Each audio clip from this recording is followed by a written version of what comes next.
dans le prophète Ésaïe, le chapitre 29. Nous allons lire le verset 9 au verset 14.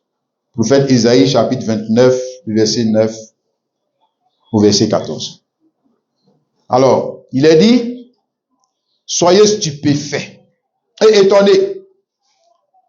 Fermez les yeux et devenez aveugles. Ils sont ivres, mais ce n'est pas de vin. Ils chancellent, mais ce n'est pas l'effet des liqueurs fortes. Car l'Éternel a répandu sur vous un esprit d'assoupissement. Il a fermé vos yeux, puis s'est mis en parenthèse les prophètes.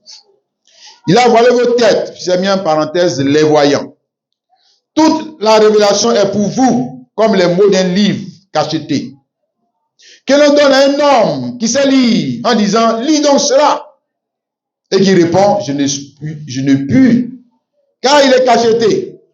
Ou comme un livre que l'on donne à un homme qui ne sait pas lire, en disant, lis donc cela. Et qui répond, je ne sais pas lire. Le Seigneur dit, quand ce peuple s'approche de moi, il m'honore de la bouche et des lèvres, mais son cœur est éloigné de moi. Et la crainte qu'il a de moi n'est qu'un précepte de tradition humaine. C'est pourquoi je frapperai encore ce peuple par des prodiges et des miracles. Et la sagesse des sages périra. Et l'intelligence de ces hommes intelligents disparaîtra. Amen. Alors, ce matin, pour vous asseoir, nous allons parler de la Bible. La Bible, un livre fermé, mais ouvert pour l'épouse de Christ. C'est ce que ce livre que nous appelons la Bible, comme nous allons le voir, et d'ailleurs, c'est ce que le prophète de Dieu, Ésaïe, est en train de dire ici. Ce livre qui est cacheté ou scellé, qu'on donne à quelqu'un pour lui dire, lis. Il dit, mais je ne peux pas lire. Mais pourquoi? Parce que le livre est scellé, cacheté. C'est comme une lettre qu'on te donne. Pour aller donner à quelqu'un, peut te dire lis, alors que la lettre est cachetée. Tu ne peux pas lire. C'est ce que tu vas dire, parce que la lettre n'est pas adressée. C'est adressé à l'autre là-bas. C'est lui qui doit enlever le cachet ou le sceau pour lire. Moi, je ne peux pas lire. Ça aussi, la Bible est comme un livre. Il parle de la Bible. Est comme un livre qu'on donne à quelqu'un qui ne sait pas lire. C'est-à-dire qu'il ne sait pas lire la langue dans laquelle, le langage dans lequel le livre est écrit.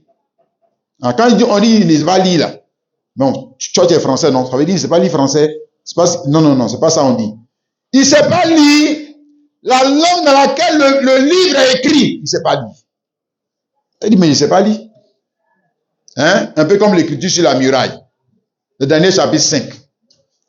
Ça dit, le prophète ici, en train de dire, comme il parle de la Bible, et ça de nous faire comprendre que la Bible, c'est pas un livre comme les autres livres. C'est la première chose que tu dois comprendre. C'est pas un livre comme les autres livres. Oui, il suffit de savoir lire. Ça dit, tu sais lire français, non? C'est pas ce que j'ai lu tout à l'heure. C'est écrit en français, non? Voilà, j'ai lu. Tous ceux qui savent lire français peuvent lire ça. Non. Mais ce que j'ai lu là, ça c'est la partie intellectuelle du livre. Comprends bien, ce que j'ai lu là, c'est la partie intellectuelle du livre. Si tu es un intellectuel là, tu peux lire aussi. Tu peux lire avec moi. Voilà. Ça c'est la partie intellectuelle du livre. Ou si tu veux la partie même historique du livre. Ou si tu veux même la partie, on va dire, culturelle du livre. Parce que le livre là a plusieurs parties.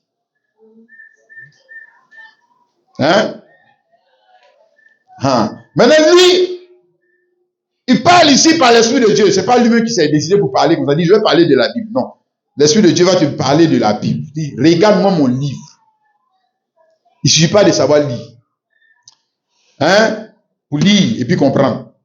Puis, pour l'ouvrir, comment on va le voir, mais pour l'ouvrir, c'est ouvert, non? Tu as ouvert la Bible devant toi, non? C'est ouvert, non? Voilà. Ça, c'est ouvert sur le plan quoi? Physique. C'est sur le plan physique que tu as ouvert. Voilà. Mais sur le vrai plan, là, c'est pas ouvert. Ça y est devant toi, mais c'est fermé. Ouais. Tu vas comprendre ce que je te dis quand on va finir de prêcher. Donc, il ne suffit pas de savoir lire l'hébreu, de savoir lire le grec, d'aller dans l'école théologique pour apprendre le contexte historique. Et puis venir se mettre la chair pour dire que toi, tu connais la Bible, tu vas venir prêcher à quelqu'un. C'est pas vrai. C'est pas vrai. Tu me comprends, non? Amen. Pourquoi? Parce qu'il est dit, il s'est sous-entendu ici. L'auteur du livre, le vrai auteur du livre, c'est qui? On va le voir. Non, ce n'est pas ceux qui ont écrit. Le vrai auteur du livre, c'est Christ. Non, tu parles. Amen. Si. Le vrai auteur du livre, c'est Jésus-Christ. C'est lui qui est le vrai auteur de ce livre. Maintenant, quand il a fait écrire son livre, il a pris soin de faire quoi? De mettre, voilà, il a scellé son livre. Il dit, prophète tant écrit, prophète tant écrit, prophète tant écrit, prophète tant écrit, et puis après maintenant il fait quoi? Et puis maintenant il met code sur son livre. Voilà. Il met mot de passe. Tu as compris, non? Voilà. Il parle ça comme ça, à terre, comme ça, tu comprends. Le gars est informatique. Hein? Voilà. Le gars, en fin d'écrire, depuis maintenant, le gars, lui-même, il met mot de passe sur son livre. Voilà. Tu vois, non? Alors, nous avons ça dans plusieurs passages de la Bible. Ici, Daniel chapitre 12. Daniel chapitre 12, le verset 4. Il dit ceci. Toi, Daniel, tiens secret ces paroles et scelle le livre. Toi, Daniel, tiens secret ces paroles et scelle le livre jusqu'au temps de la fin. Plusieurs alors le liront et la connaissance augmentera. Ce n'est pas seulement le livre de Daniel. Hein. Voilà. Non, ça, c'est le livre de Daniel. Bon, quand on va voir, tu vas voir tous les autres livres. Hein? Il n'a pas dit aussi celle, mais c'est sous-entendu. Il a dit ça. Et nous connaissons le livre d'Apocalypse, qui est un livre, Apocalypse chapitre 5, scellé. Scellé de 7 sceaux, le dit ici dans le livre, Apocalypse chapitre 5, le verset 1 dit, puis je vis dans la main droite de celui qui était assis sur le trône, un livre écrit en dedans et en dehors, scellé de 7 sceaux. D'accord. Donc, les prophètes, on reprend. Les prophètes qui ont écrit le livre, là, Daniel, Moïse, ce n'est pas eux les vrais auteurs. Ils écrivaient la pensée de quelqu'un d'autre. Je veux dire, ils écrivaient la pensée de Christ. Tu as ça ici dans 1 Pierre chapitre 1, de versets 10 à 11. Les prophètes qui ont prophétisé touchant la grâce, vous étiez réservés, ont fait de ce salut l'objet de leur recherche et de leurs investigations. Voulant sonder l'époque et les circonstances marquées par l'Esprit de Christ qui était en eux, et qui attestait les souffrances de Christ et la gloire dont elles seraient suivies. Donc les prophètes qui ont prophétisé ou qui ont écrit, touchant la grâce qui vous était réservée.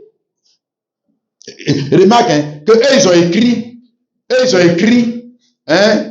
sur un sujet qui n'était pas pour eux. Ça aussi, on va le voir. Si, ils ont écrit. Mais quand ils écrivaient là, la lettre n'était pas adressée. Tu veux que je le prenne? Les prophètes qui ont prophétisé, touchant la grâce qui vous était réservée. Et même le verset nous dit qu'il a fait révéler que ce n'était pas pour eux-mêmes, mais pour vous, qu'ils étaient dispensateurs de ces choses que vous ont annoncé maintenant ceux qui vous ont prêché l'évangile par le Saint-Esprit envoyé du ciel. Donc, ils ont écrit, ils ont mis ça dessus. Le Seigneur Jésus a mis ça dessus parce que c'est pas pour eux. C'était adressé, on va voir à qui c'était adressé. À son église, à son épouse. Il écrit à sa petite chérie. Il n'écrit pas à n'importe qui. Ok? Amen. Maintenant, pour avoir fini d'écrire, on dit quoi? Le Seigneur Jésus lui-même a mis un sceau sur le livre. De sorte que, pour l'ouvrir le livre, Comme je te l'ai dit, n'importe quel intellectuel peut l'ouvrir de façon physique. Mais ouvrir le livre, on va dire quoi, sous la vraie forme d'ouvrir le livre, c'est-à-dire briser le sceau et puis ouvrir la pensée qui est dans le livre.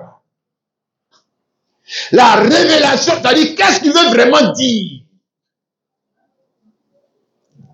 Ça, tout le monde ne peut pas le faire. C'est réservé à qui? À un seul prophète. C'est un seul prophète qui a pu le faire et qui peut le faire. C'est qui? Jésus-Christ. Il a mis code sur son livre, non? C'est lui seul qui connaît le mot de passe. C'est lui seul. Daniel chapitre 9, le verset 24. 70 semaines ont été fixées sur ton peuple et sur ta ville sainte pour faire cesser les transgressions et mettre fin au péché, pour expier l'iniquité et amener la justice éternelle pour sceller la vision et les prophètes. Ici, on t'annonce un prophète, c'est-à-dire tout ce qu'on est en train de te dire là, il y a un prophète qui doit faire ça. Il y a un prophète qui doit venir faire ça. Où est le Saint des Saints? Le verset 26, on te montre ce prophète, après 62 semaines, un oint, ce prophète-là qui est le oint, sera retranché et il est le seul prophète qu'on a vu qui n'a pas de successeur. C'est le seul prophète qui n'a pas de successeur. Il n'y a pas quelqu'un qui vient prendre sa place. On a vu pourquoi? Parce que lui, il est éternel. Alléluia! Tu as compris ça, non, mon frère, ma soeur? Le seul prophète qui peut ouvrir le livre. Bible, ça. Et puis de décoder ce qui est dedans Jésus-Christ. Amen. C'est ça qu'on va le voir. Si tu vois un pasteur, si tu vois un prophète, qui n'est pas Jésus-Christ, en train de décoder le livre, il ne faut pas regarder la personne. Il faut reconnaître qui. Il faut reconnaître qui c'est qui. Voilà. Parce que c'est lui seul qui peut faire ça. C'est que le pasteur, là, c'est que le prophète, là, il est la réincarnation de qui? Jésus-Christ. C'est lui seul qui peut faire ça. Mon frère chrétien, j'espère qu'on va comprendre tout ce que je vais essayer de dire ce matin. Luc chapitre 4, le verset 16 à 21. Dit, il s'est rendu à Nazareth, c'est-à-dire de Jésus-Christ, où il avait été élevé. Et selon sa coutume, il entra dans la synagogue le jour du sabbat.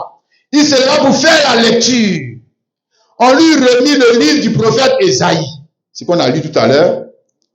L'ayant déroulé, il trouva l'endroit où il était écrit: l'Esprit du Seigneur est sur moi, parce qu'il m'a oint pour annoncer une bonne nouvelle aux pauvres. Il m'a envoyé pour guérir ceux qui ont le cœur brisé, pour proclamer aux captifs la délivrance, et vous savez le recouvrement de la vie, pour renvoyer libres les opprimés, pour qu'il y ait une année de grâce du Seigneur. Ensuite, il roula le livre, le remit au serviteur et s'assit. Tous ceux qui se trouvaient dans la synagogue avaient les regards fixés sur lui. Alors il commença à leur dire: aujourd'hui, cette parole de l'écriture que vous venez d'entendre est accomplie. Hey, mon frère, alléluia. Bien, maintenant, regarde, je vais essayer de te faire comprendre. Il rentre dans la synagogue, on lui donne le livre, c'était un sabbat. Chaque sabbat, ils ont l'habitude de lire le livre. Chaque sabbat, dans leur synagogue, dans leur église, comme aujourd'hui, chaque dimanche, on a l'habitude de lire Bible, non? Voilà, dans toutes les, on lit Bible. Ce jour-là, on lui donne donc le livre du prophète Ésaïe. Regarde, première remarque que je vais te faire faire. Quand il prend le livre, il n'ouvre pas le livre à n'importe quel endroit. Parce que c'était mon parcours Daniel, c'est pas là que j'allais ouvrir le livre. Ça c'est premier, ça c'est un.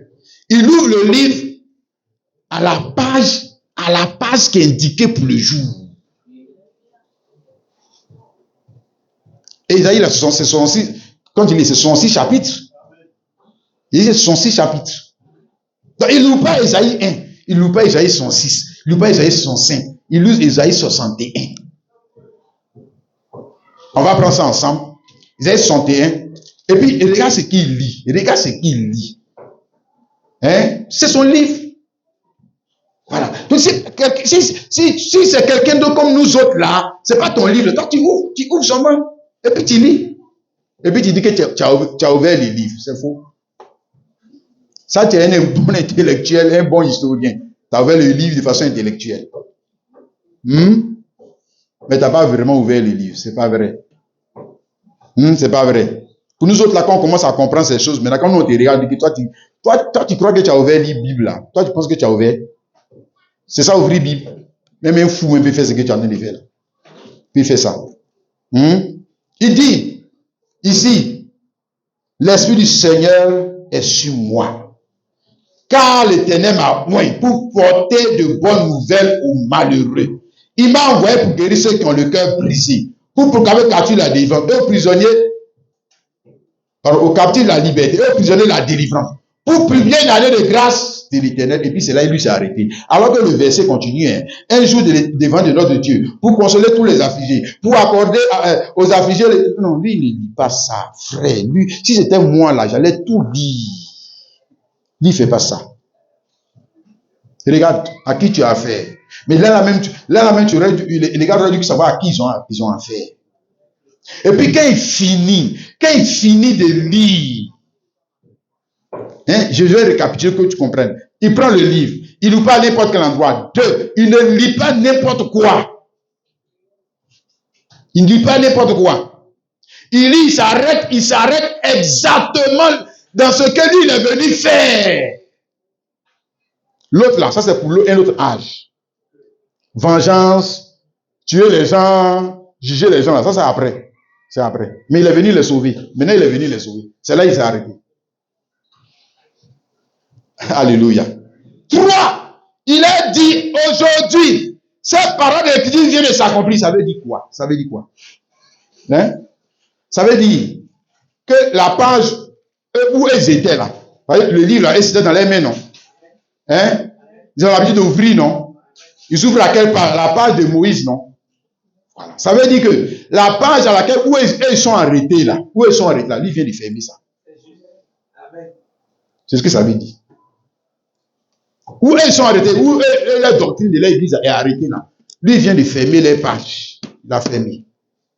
Il a fermé la page parce qu'il dit qu'il est venu publier une année de grâce. Mais ça, c'est une nouvelle page. Ça, c'est une nouvelle page. Sinon, ils étaient dans quelle année? Année de la loi. Donc, s'il dit année de grâce, ça veut dire que année de loi, là, lui vient de fermer. Et puis, il vient d'ouvrir une nouvelle page. C'est lui seul qui peut fermer puis ouvrir les pages. Les frères, il faut les craindre. Frère, livre que j'ai entendu, il faut respecter ça. Respecte ce livre. Regarde, c'est lui seul, c'est lui qui a ouvert le livre de la loi. Je t'ai dit, le médiateur entre Dieu et les hommes, l'ancien alliance, c'est qui? C'est l'un de l'Éternel, c'est lui qui avait ouvert le livre pour donner à Moïse. Maintenant, c'est lui qui peut fermer. À chaque fois, c'est lui qui ouvre, qui ferme. C'est ce qu'il t'a dit dans Apocalypse chapitre 3 là-bas. Celui qui ouvre, personne ne peut fermer. Celui qui ferme, personne ne peut ouvrir. Celui. Donc, il ouvre. Premier, il a ouvert. Maintenant, il ferme. Il ouvre une nouvelle page. Alléluia. Et j'espère que ce matin aussi, il va fermer la page de ta vie là. Alléluia. La mauvaise page de ta vie, de la loi là. De la captivité dans laquelle tu es là. C'est lui seul qui peut ouvrir et puis fermer les pages.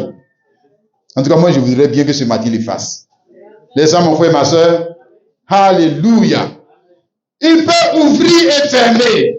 Maintenant, nous parlons de la page. Parce que le livre lui-même, toi-même qui es là, on va voir, tu es comme ce livre. Tu as un livre. Tu as un livre. Parce que tu ouvres de nouvelles pages, non? Et souvent, on essaie d'ouvrir, mais ça n'ouvre pas. On est dans toutes d'anciennes pages. Mais je dis qu'il y a un seul qui peut fermer l'ancienne page. La page du péché. La page de la condamnation.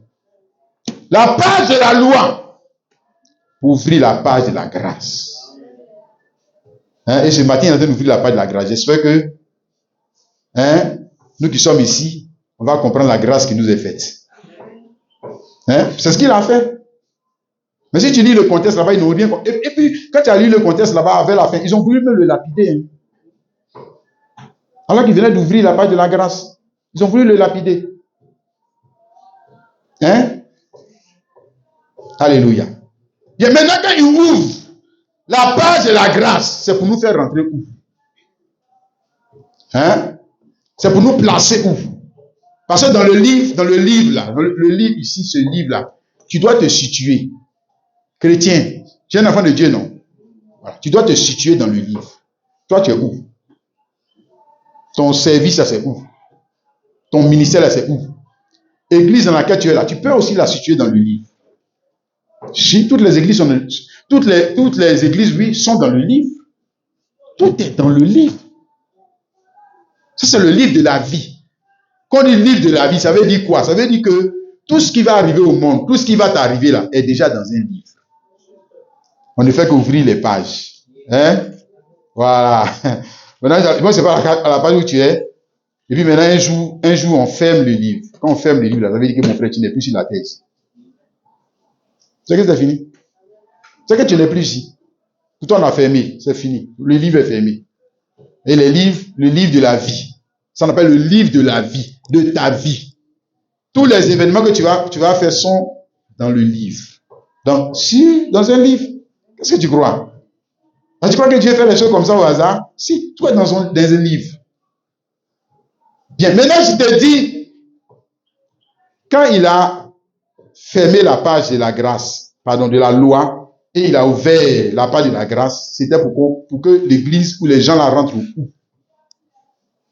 Toujours dans le livre, hein. On reste toujours dans le livre. Puisqu'il a fermé l'autre page. S'il a fermé l'autre page, c'est pas pour qu'il rentre dans la page où il a fermé. C'est pour qu'il rentre dans la page où il a ouvert. La page ouverte là. L'alliance. C'est une nouvelle alliance. Hein?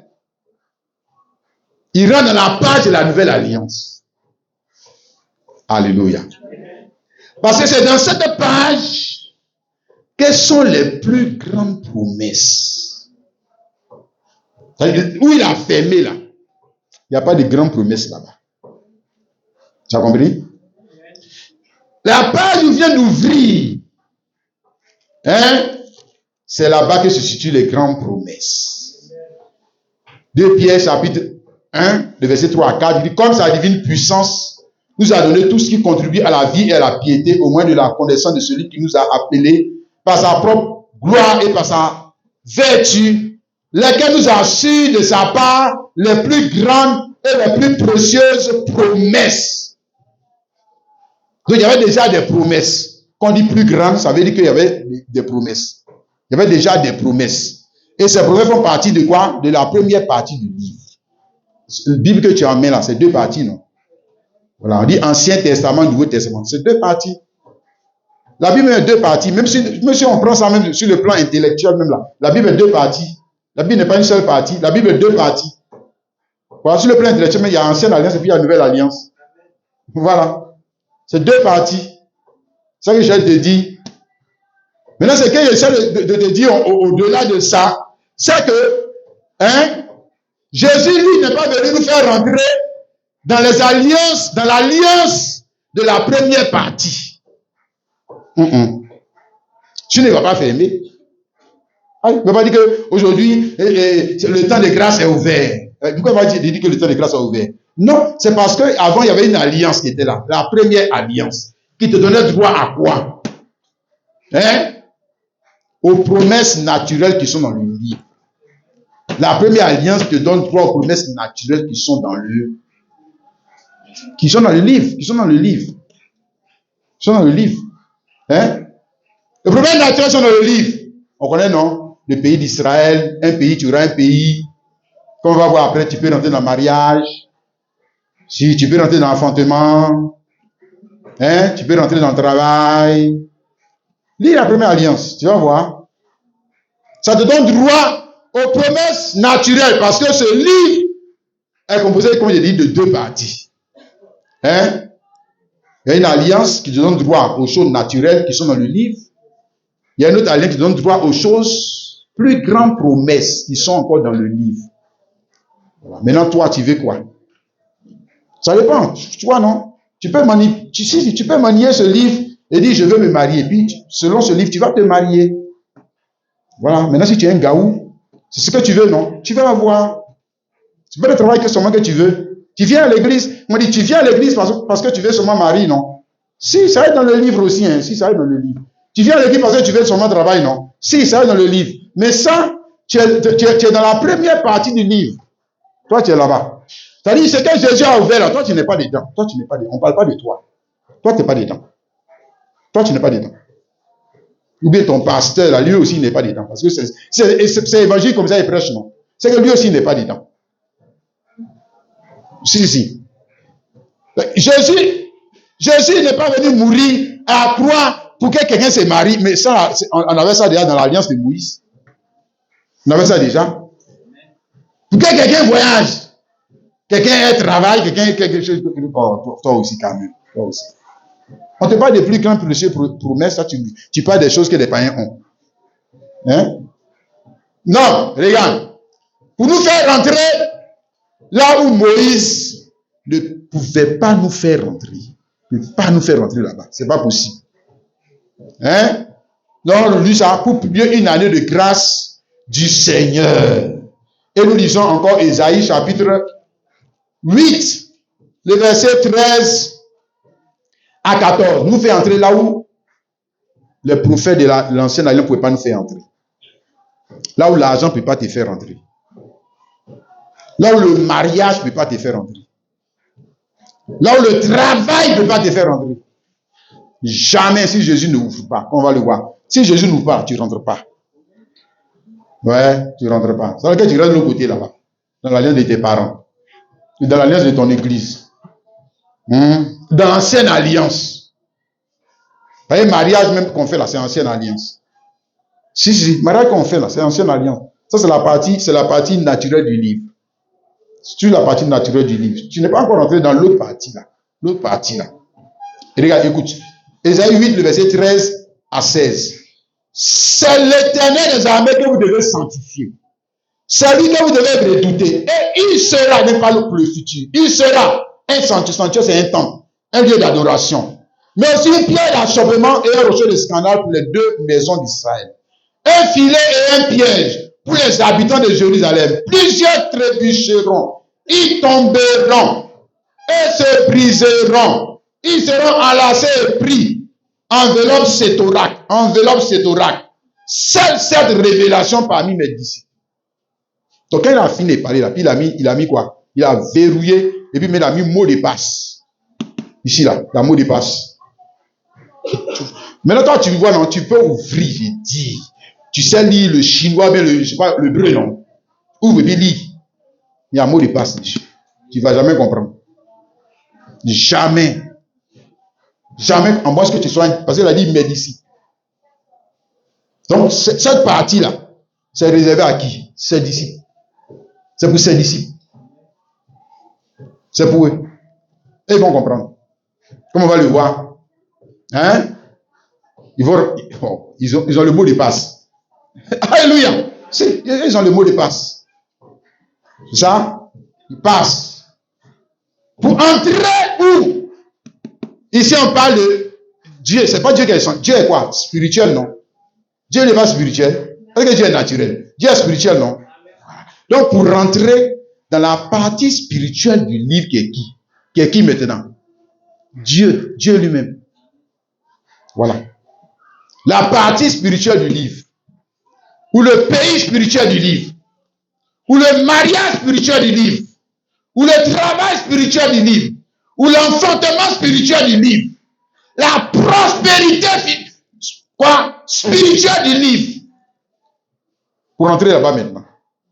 Là, c'est éternel. Là, de toute façon, lui, il n'a pas de successeur là. Pour lui, là, quand tu rentres là-bas aussi, là, toi aussi, tu n'as pas d'héritier. Il n'y a pas quelqu'un qui va prendre ta place. Jamais. C'est fini. Ouais. Mais la maison qui est dans le spirituel là, il n'y a pas d'héritier. Chacun a sa maison. Chacun a sa maison. Il n'y a pas, je vais attendre que mon papa mourir puis il prendre sa maison après. Quand on va aller au ciel, oui, je suis allé à mon papa. Bon, c'est vraiment, j'ai un tabouret, comme je le dis, je cherche le tabouret, je suis dans le tabouret, Et j'attends que mon papa meure, puis je vais prendre la place. C'est que tu vas attendre longtemps. C'est que tu vas attendre longtemps, mon ami. Il ne va pas mourir. C'est l'éternel. Comme tu dis, c'est tabouret, tu veux, tu auras ton tabouret aussi à l'éternel. À l'éternité. Tu as compris ça? Alléluia. Regarde ce qui est formidable. Comme je te dis, Moïse ne peut pas nous faire entrer ici. Jamais. Jamais. Or, comme je t'ai dit là, Moïse là, le gars a fait des miracles. Hein? Oui. Fendu la mer rouge en deux. La manne descend du ciel. Mais regarde, j'ai dit au frère, quel pasteur ici qui fait des miracles comme ça? Comme Moïse a fait. C'est extraordinaire, non? Mais il n'a pas fait rentrer quelqu'un dans la partie, quoi? Spirituelle du livre. Jamais. Jamais. Mais lui-même, est-ce qu'il est rentré? Jamais. Il n'est pas rentré. Je te présente l'autre qui les a fait rentrer.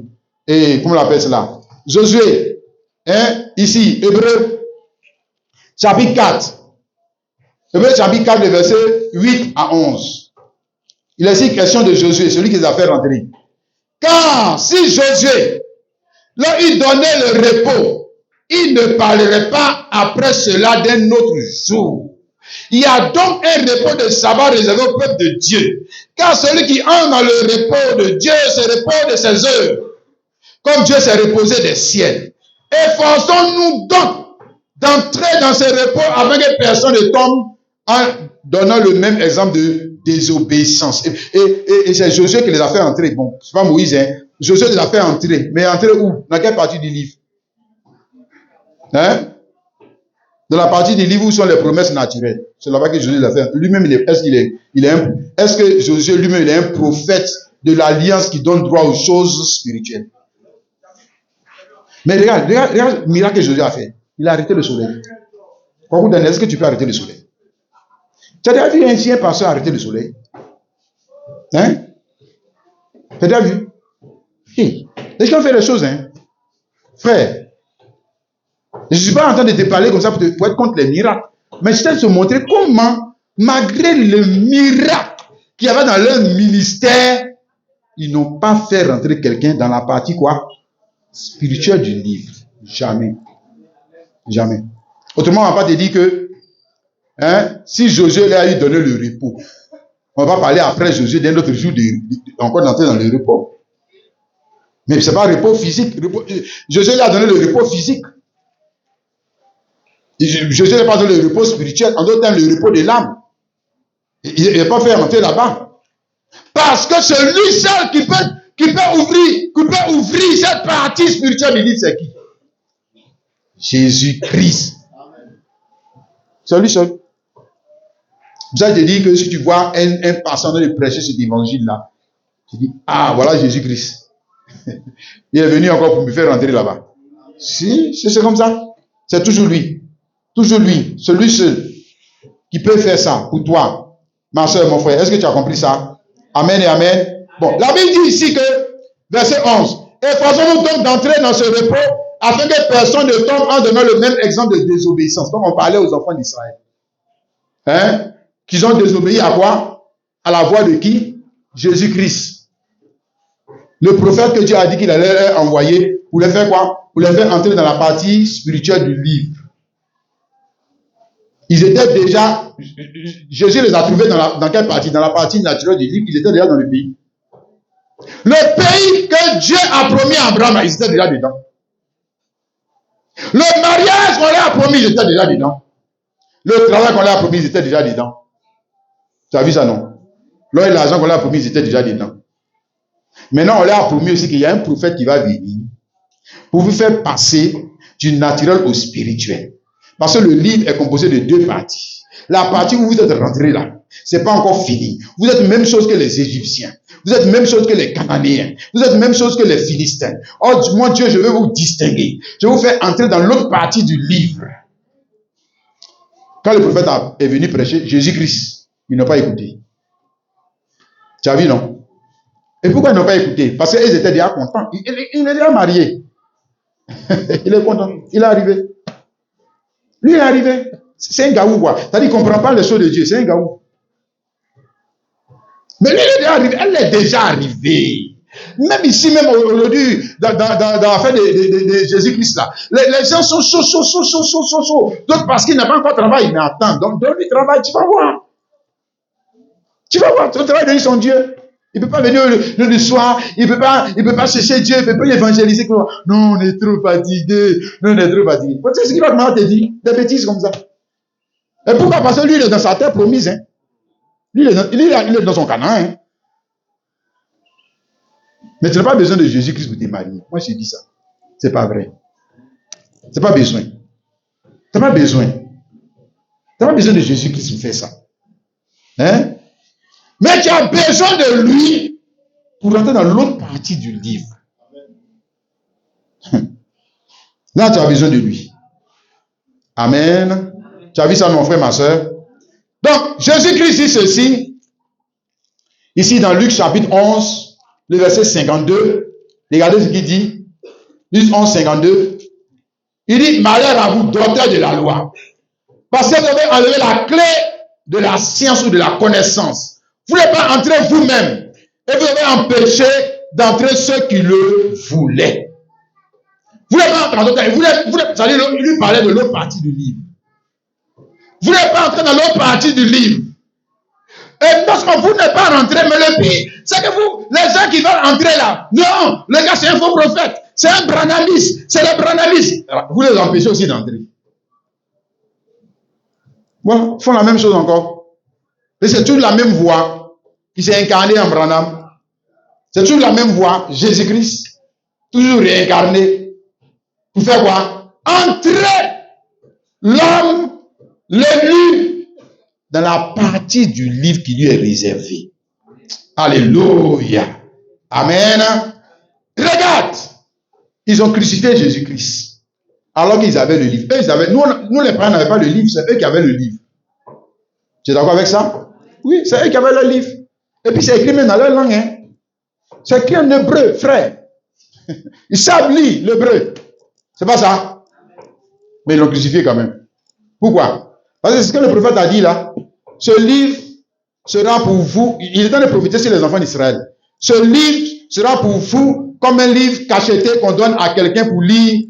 Et il va dire, il ne sait pas lire. Ce livre sera pour vous comme un livre qu'on donne à quelqu'un qui ne sait pas lire et qui va dire, je ne sais pas lire. C'est ça qui va vous arriver. C'est aussi eux qui prophétisaient. C'est ça qui va vous arriver. Donc, ils ont les livres.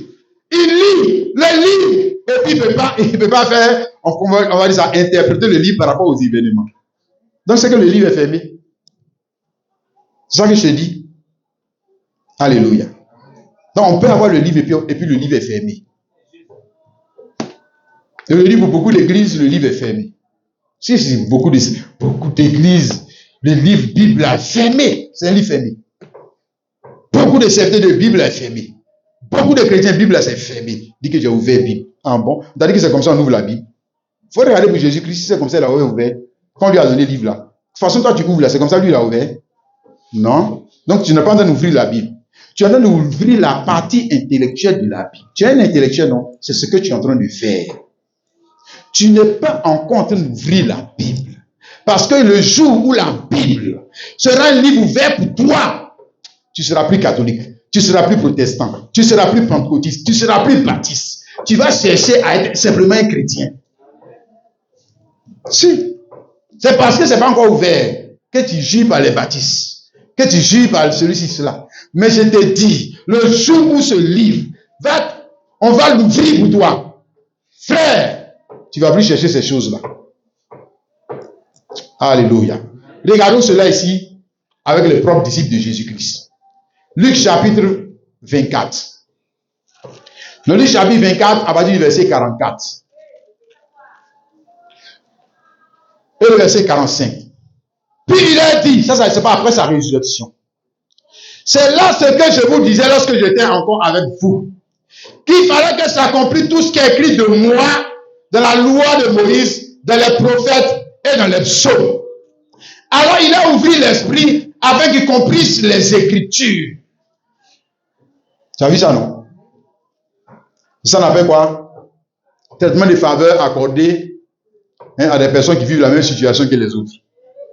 Hein? Si on dit qu'il a ouvert l'esprit pour qu'il comprenne les Écritures, ça veut dire que les propres disciples de Jésus, ils étaient dans la même situation que les autres. Tu as compris ça? Amen. C'est-à-dire que le livre était fermé. Autrement pas dit, il a ouvert l'esprit pour qu'ils comprennent les Écritures. S'ils comprenaient les Écritures, on ne va pas ouvrir ton esprit pour que tu comprennes les Écritures. Et s'ils comprenaient les Écritures, quand Jésus était mort, ils allaient aller en Galilée pour l'attendre. Mais nous savons que quand Jésus est mort, les femmes sont allées au tombeau pour aller chercher à l'embaumer. C'est qu'elles-mêmes ne voyaient rien dedans. Tu as vu ça, mon frère? Alléluia. Maintenant, nous parlons du traitement de faveur, parce qu'il a dit que c'est cette révélation parmi mes disciples. Donc, à ses disciples, il va faire une grâce. C'est ça, non? Qu'on voit ici avec ceux-là. Il a ouvert l'esprit pour qu'ils comprennent les Écritures. Maintenant, regarde le premier point que j'essaie de te montrer. Les frères, le gars, il est arrêté devant eux, non? Hein? Ou bien il est un esprit. Il est devant eux, non? Physiquement, non? Bon, est-ce qu'on a encore besoin d'écriture pour comprendre qu'il est ressuscité? Ah, tu as vu? C'est là où nous ne devons plus être des enfants. Là, il est devant eux. Il est en chair et en os. Dans le chapitre 24, il a dit, un esprit n'a pas de chair, n'a pas d'os. Il est devant eux et il leur parle. Et puis, malgré ça, il les envoie où? Dans les Écritures. Pourtant, il est devant eux. Tu vois? C'est là que nous autres, là, on se laisse impressionner par n'importe qui. Le gars n'ouvre pas l'écriture. S'il le fait sonner sa tête, c'est que tu es avec lui, hein? C'est que tu es avec lui, hein? Pour qu'il se le fait à fin de sonner sa tête, là, il n'a qu'à te montrer les Écritures. Maintenant, quand il te dit, jetez Bible, créez notre livre, fuis. Prends tes 2 pieds, fuis. Autrement, tu vas le suivre à l'enfer. Je te parle de Jésus-Christ, la parole faite chair. Je ne peux pas de n'importe qui. Quel prophète? Dieu incarné. La parole incarnée. Maintenant, la parole incarnée nous ramène encore à la parole. Aïe. Dit Jésus-Christ incarné. Que mon passage Jésus-Christ incarné. Et puis, tu n'en vas pas dans la Bible. Il veut te sortir des Bibles. Oh, ce n'est pas Jésus-Christ incarné. Ce n'est pas vrai. Puis, il ne peut pas ouvrir quoi? Ton intelligence pour que tu comprennes la Bible. Il vient t'embrouiller. Oh, c'est un gros démon incarné. Je te dis, regarde, ici, première chose, ils ouvrent l'esprit pour comprendre les Écritures. Parce que leur foi ne doit pas être fondée sur autre chose que quoi? Les Écritures. Alléluia. Donc tu vas me dire, la femme prêche, le nom s'en fout, elle fait des miracles, c'est l'essentiel, même si c'est pas écrit dans la Bible. Peut-être que Dieu a changé la vie, voilà. Tu ne peux pas venir nous montrer l'écriture et tu nous me dis que Dieu a changé la vie. Dieu change la vie sur sa propre parole. C'est un démon qui est incarné en toi. C'est un gros démon qui est incarné en toi. Pour ne pas dire Bible, c'est fermé pour toi. C'est pas ouvert. Regarde. Il ouvre l'esprit pour qu'il comprenne les Écritures. Et comme ce matin, il veut ouvrir ton esprit pour que tu comprennes quoi? Les Écritures. Parce que si tu ne comprends pas les Écritures, souvent tu vas t'affliger pour rien. Regarde le chapitre 24, ils étaient en train de s'affliger que Jésus-Christ est mort. Jésus-Christ est mort. Maintenant on va devenir quoi? Jésus-Christ est mort. Ils étaient tristes, ils étaient abattus alors que tout allait bien. Tout allait bien. Et ça c'est nous là, On ne comprend pas les Écritures. On ne comprend pas les événements. On croit plus dans les événements que dans les Écritures. C'est terrible quand même. Et puis on dit que nous, on est chrétiens. Les événements ont plus d'influence sur nous que les Écritures. Quelle sorte de chrétiens nous on est? Aïe! Frère, même il y a ce que tu ressens. Mais ce que tu ressens n'est pas vrai. Je te dis, c'est ce que Dieu a dit qui est vrai. Maintenant, si tu ne crois pas, mais là, on va te consoler avec quoi? On va t'aider avec quoi? On va te délivrer avec quoi? Avec quoi? Quand il est venu avec magie, crocosi, ne soyez plus tristes. Et puis, ils ont retrouvé la joie. Jamais. Il a ouvert les yeux, ils vont comprendre les Écritures. Quand ils ont compris les Écritures, puis ils ont commencé à dire, mais nous, on plaît vous quand même. Ils ont compris. Ils comprennent les Écritures, là, il y a des choses là, tu t'affliges pas pour ça. Tu t'affliges pas pour ça. Ça ne veut pas dire que ça ne te fait pas mal. Mais tu n'as pas te tuer pour ça. Parce que tu as compris les Écritures. Le problème aujourd'hui, c'est quoi? La compréhension des Écritures. C'est ça, non? Toutes les églises qu'on a, même dans le message, on dit message, église du message, les frères. Eux tous là, beaucoup tapent autour dans la Bible. Là. Ils tapent autour. Oh, ils ne comprennent pas les Écritures. Maintenant, Branham même est devenu Dieu. C'est Dieu lui-même maintenant. Infaillible. Comme eux me disent. Infaillible. Infaillible. Moi, je sais qu'il y a un seul qui est infaillible. Jésus-Christ. Jésus-Christ. C'est un seul. Et que toute prédication, tout prophète, on doit scanner son ministère à la lumière de quoi? Écriture. Maintenant, quand on veut venir dans la Bible, il dit non, ne venez pas dans la Bible, allez dans le reçu. Ouais. Donc, vous voulez nous dire que Branham a dit des choses qui ne sont pas dans la Bible. C'est à ça que vous voulez me faire croire. La fin de découvrir avec mon frère il me dit que nous, là, nous, on est quittés loin. Les gens ne peuvent pas nous tromper. C'est pas vrai. Nous, on sait où on est quittés. Vous ne pouvez pas nous tromper. C'est pas vrai. Non. C'est les enfants qui vont se laisser avoir par des choses comme ça. J'ai dit, Jésus-Christ. Moi, je te parle de Jésus-Christ. Regarde à la lumière de quoi lui-même il compare sa résurrection. Bible. Alors, toi, tu es qui? Et puis, on va prendre ton ministère pour scanner avec Bible. Toi, tu es qui? On va scanner ton ministère avec Bible. Maintenant, c'est ce que tu es en train de faire là. Quand on ne reçoit pas, nous autres là, quand on ne reçoit pas, on met ça dans la Bible là. On te jette. Ouais. On te jette. Peu importe ce que tu as fait. Peu importe le nombre de membres qui te suivent, nous on te jette. Non, c'est pas vrai. Les gars attendent de nous mentir. Les gars, ça mon frère. Il a ouvert l'esprit, puis ils ont compris. Quand ils ont compris l'écriture. Quand ils ont compris l'écriture. Alléluia. C'est ça qui est formidable, frère. Quand quelqu'un comprend l'écriture, maintenant tu vas voir comment il va commencer à agir. Acte chapitre 2, le verset 1. Regardons maintenant l'agissement. D'abord, acte 2, 1. On dit le jour de la Pentecôte. Ils étaient tous ensemble dans le même lieu. Le jour de la Pentecôte. La Pentecôte s'est déroulée 50 jours après la mort et la résurrection de Jésus-Christ. Et la Pentecôte, ce n'est pas une fête chrétienne. Hein. Pentecôte, il n'y a pas fête chrétienne. D'abord, ça c'est une première chose. Il n'y a pas fête chrétienne. Il n'y a pas Pâques chrétienne. Il n'y a pas toutes les fêtes juives. D'ailleurs, dans ta Bible, il n'a jamais été écrit Pâques chrétienne. On dit Pâques des Juifs. On n'a jamais écrit dans la Bible Pâques des chrétiens. C'est n'importe quoi. Pâques des Juifs. Pentecôte des Juifs. Fête de moisson des Juifs. Tout ça, c'est fait des Juifs qui sont dans quelle partie du livre? Ils sont dans la partie du livre, tout est naturel. Si. D'ailleurs, ce jour de la Pentecôte, ils sont venus faire quoi? Ils sont venus faire quoi? Ils sont venus adorer Dieu, non? Ce n'est pas le tiers qu'ils sont venus adorer. Hein? Mais ils sont venus adorer Dieu selon quoi? Le fruit naturel. Parce que Pentecôte, c'est une fête de moisson. Hein? Pentecôte, c'est une fête de moisson. Hein? Tu as ça ici dans Deutéronome chapitre 16, hein? À partir du verset 16 à 17.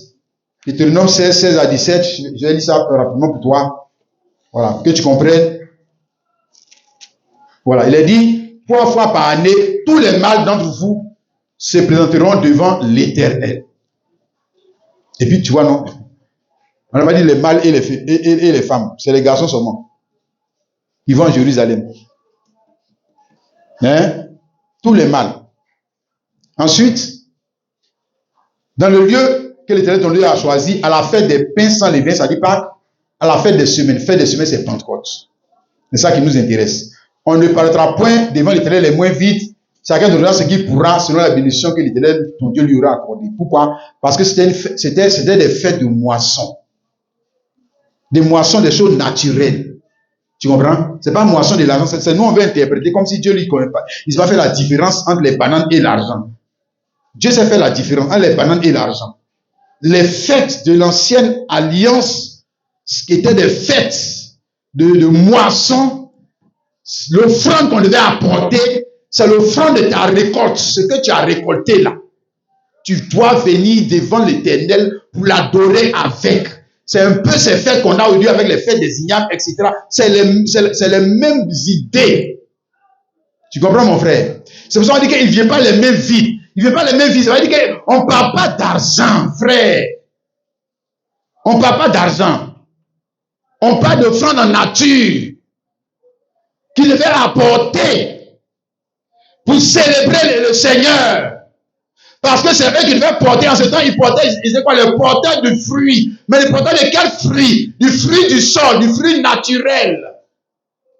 Pourquoi ils étaient les porteurs de fruits naturels? Parce qu'ils sont dans une alliance où ils ne sont pas encore rentrés dans le fruit spirituel. Tu comprends, mon frère? Donc on ne peut pas leur demander des choses spirituelles alors qu'ils sont dans une alliance où on ne produit pas des choses spirituelles. Eh bien, est-ce qu'ils sont une terre spirituelle? Ils ne sont pas une terre spirituelle. Donc, ils cultivent le sol. Et puis maintenant, quand ça produit, 3 fois par année, ils transportent ça, ils viennent à Jérusalem pour venir adorer le Seigneur. Et ce jour-là, acte 2 là, c'est ce qu'ils étaient en train de faire. Tu comprends, mon frère? Mais la Bible nous dit ici que les disciples de Jésus étaient tous ensemble dans le même lieu. C'est-à-dire, au lieu de cette fête, les disciples de Jésus n'étaient plus de cette fête. Tu as compris, non? Frère. Alléluia. Alors qu'en tant que juif ou israélite, ils devaient être de cette fête. Mais pourquoi ils ne sont plus de cette fête? C'est comme par exemple aujourd'hui, un musulman, Tabaski. Mais il doit fêter. C'est quand même, c'est la fête de sa religion, c'est la fête de sa tradition, c'est les choses qu'il a héritées de ses pères. Un bon catholique, fête des catholiques, il est dedans. Un bon protestant, on dit qu'on fait des moissons des protestants, mais il est dedans. Tant qu'il est méthodiste, tant qu'il est séma, tant qu'il est je ne sais quoi, mais il est dans la fête. Et pourquoi la fête va arriver et il ne va pas partir? Bon, moi, est-ce qu'il est malade? Mais maintenant, ici, pourquoi les disciples ne sont pas partis aussi? Pose-toi la question. Pourtant, c'est la fête, c'est une fête juive. On peut même prendre Bible pour justifier cette fête. Mais pourquoi ils ne vont pas? Moi, frère, mais parce que eux, ils marchaient avec qui? Le oint, le prophète oint pour le jour. Ils ne marchaient plus avec les pasteurs qui prêchaient la tradition. C'est là la différence, mon frère. Ça dépend avec qui tu marches. Ouais, forcément, tu marches avec quelqu'un.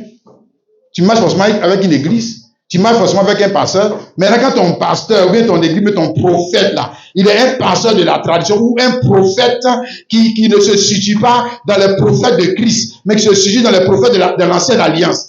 Mais c'est dans culte comme ça, il va t'envoyer. Mais il va te donner quoi? Il va te donner ce qu'il ne connaît pas. C'est ce qu'il connaît qu'il va te donner. C'est ça, jusqu'à ce que peut-être un jour, Dieu ouvre la parole pour toi et puis tu le fuis. Tu le fuis. C'est comme ça. Pourquoi ils n'étaient pas de cette fête? Parce qu'eux, ils marchaient avec qui? Jésus-Christ. Qui était qui? Mais le prophète qui est venu les faire sortir de cette tradition pour les faire entrer, je te dis, dans la partie spirituelle du livre. Tu as compris ça, mon frère, ma soeur? Amen. Eux, ils ont compris qu'il y a longtemps que cette page-là, eux, ils sont à quelle page? Eux, ils sont à la page Moïse, non? Voilà. C'est-à-dire quand eux tournent le livre, là, on dit, lisez, ouvrez Bible. Je suis sûr que ce jour-là, on dit, ouvrez Bible. Ils ont ouvert la Bible, à la place où on a lu là, Deutéronome 16, ils ont lu. Dit, l'Éternel ton Dieu dit qu'il faut envoyer les patates. L'Éternel ton Dieu dit qu'il faut envoyer les aubergines. L'Éternel ton Dieu dit que... Voilà. Pourquoi il dit ça? Pourquoi lui il dit ça? Parce que c'est à la page là que lui son pasteur est arrêté. Donc, lui ne peut pas aller plus loin. Il ne peut pas aller plus loin. Mais lui, c'est la page là que lui connaît. Si convertit quelqu'un, par exemple, regarde le Nique éthiopien, ici dans Acte 8, hein, le Nique éthiopien, un gars qui est converti dans leur... C'est eux qui l'ont converti. Et c'est un Éthiopien, donc c'est pas un juif de naissance. Donc c'est eux qui l'ont converti. C'est leur converti, n'est-ce pas? Quand ils font un converti, ils amènent quelqu'un à la conversion, ils le mettent à la page de quel livre? Mais la page où ils sont, c'est là qu'ils vont t'envoyer où? C'est là qu'ils vont t'envoyer. Voilà. C'est pour ça, tu vois, dans ici, Acte 8, le verset 30, il dit, Philippe a couru et entendit l'Éthiopien qui lisait le prophète Ésaïe. Il lui dit, comprends-tu ce que tu lis? Il dit, bon, comment le pourrais si quelqu'un ne me guide? Et il invita Philippe à s'asseoir et à monter à s'asseoir avec lui. Il disait, soit Ésaïe, on l'a lu tout à l'heure là. Voilà, donc il a ouvert le livre, si, il a ouvert. Et la première chose que je veux te dire, parce qu'il n'y avait pas d'imprimerie, donc il est allé voir certainement un copiste, un script, que pardon, il faut me copier le livre là pour moi, ça me plaît bien. Voilà, et puis ils ont copié pour lui donner. Donc il a payé ça, il faut avoir de l'argent, un même d'abord pour payer, pour avoir le livre. Deux, maintenant il faut savoir lire l'hébreu. C'est pas écrit en éthiopien. Ça, tu peux comprendre ça quand même, mon frère, toi aussi. C'est pas écrit en éthiopien. C'est pas écrit en français. On dit, il lisait le livre prophète Ésaïe. Il lisait dans quelle langue le livre prophète Ésaïe? C'est dans quelle langue il lisait? Il lisait ça en hébreu. Donc, il faut apprendre l'hébreu. Hein? Comme aujourd'hui, il y a des livres qui sont on va dire quoi, en arabe, il faut apprendre les arabes. Il faut apprendre ça. Bon, toi, tu vas apprendre. Et les gens, ils croient que la Bible, c'est comme le faux livre qu'ils ont là. Et quoi, c'est la même chose, qu'il suffit d'aller apprendre l'hébreu, tu vas lire, et puis tu vas venir dire que non, il voulait dire Machia, ça veut dire le oin, le grand truc. Oh, oui, ça c'est la partie intellectuelle. Quand tu as fini d'expliquer comme ça là, maintenant, fais-nous passer maintenant de l'autre côté. Fais-nous maintenant. Faut faire. Ouais, fais-nous passer de l'autre côté maintenant. Voilà. Puis on va rentrer dans la partie spirituelle de l'écriture là. Fais-nous rentrer là-bas. Et puis on voit si c'est Dieu qui t'a appelé. Hein? Il y a quelqu'un qui a fini de lire, on lui a demandé, est-ce que tu comprends? Il dit, comment le pourrais-je si quelqu'un ne me guide? Est-ce qu'il ne sait pas lire? Donc si tu me dis qu'il s'agit de savoir lire l'hébreu pour comprendre, ben il est lui là. Et c'est lui là. Il ne sait pas lire l'hébreu. Et pourquoi il ne comprend pas? Ah, tu vois, c'est là le problème. Mais il ne comprend pas parce qu'il n'est pas quoi, un disciple. Philippe, lui, il est qui? Un disciple. Mais Jésus t'a dit là-bas que mes disciples, ils vont avoir le code. Eux, ils auront le code. Et tu vas les reconnaître. Ils ont le code. Ils vont t'expliquer. Mais au-delà, Philippe, il est qui? Il est la réincarnation de Jésus-Christ. Jésus-Christ est réincarné, Philippe. Le voici qui est là, ton Jésus-Christ. Qui s'approche du char dans un corps appelé Philippe. Et maintenant, il va maintenant décoder. Il va maintenant décoder, enlever le code, il va mettre le mot de passe, et puis on passe maintenant, puis il fait rentrer, il le fait sortir de la tradition juive pour le faire entrer. Alléluia. Oh, gloire au Seigneur. Pour le faire entrer là où son pasteur, son imam, son prêtre n'a pas pu le faire entrer. Ouais. C'est Philippe qui l'a fait. J'espère que tu as compris ça. Alléluia. Il ne peut pas le faire entrer là-bas.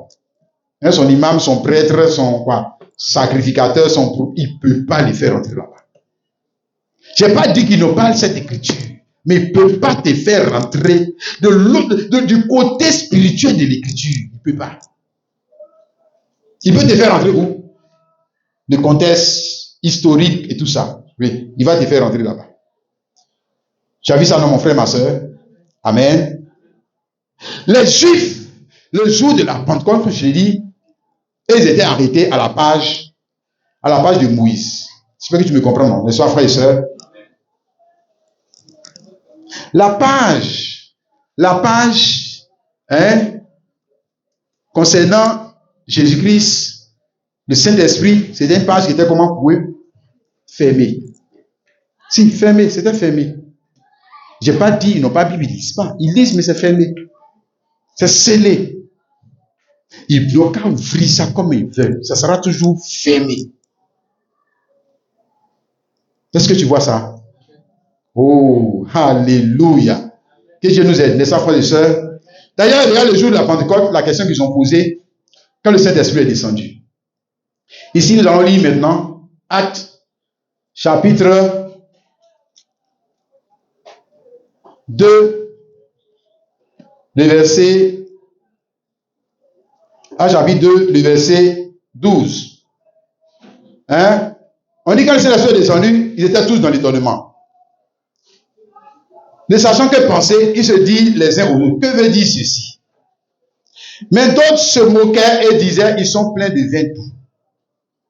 Donc, quand le Saint-Esprit est descendu, je commence à se poser la question. Aïe, qu'est-ce qui se passe?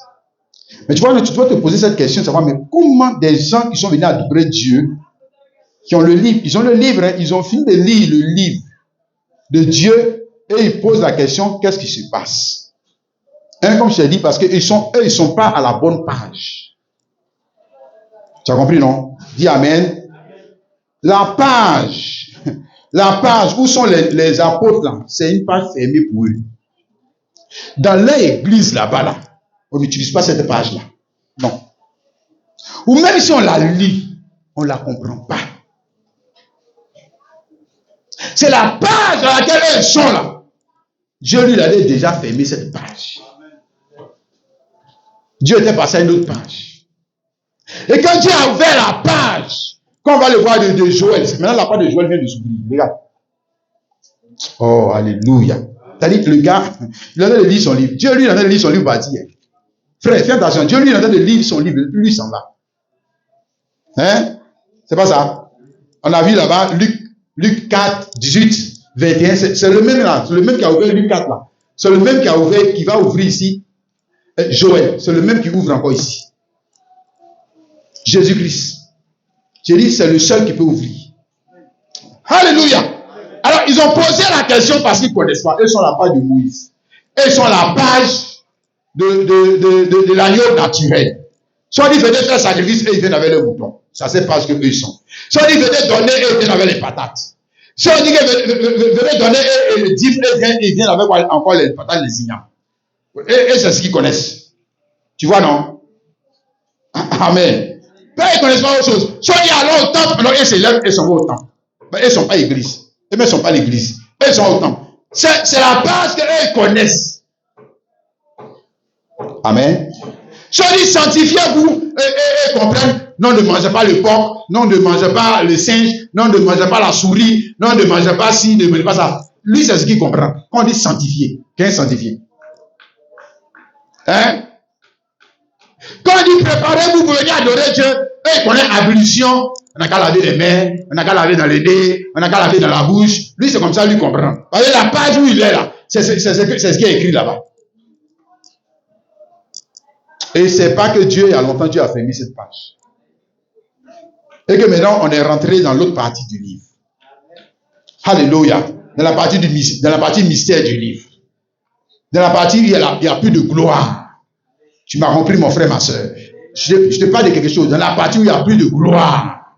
Romains 3, le verset 23, dit que tous sont péchés, ils sont privés de quoi? Ils sont privés de quoi?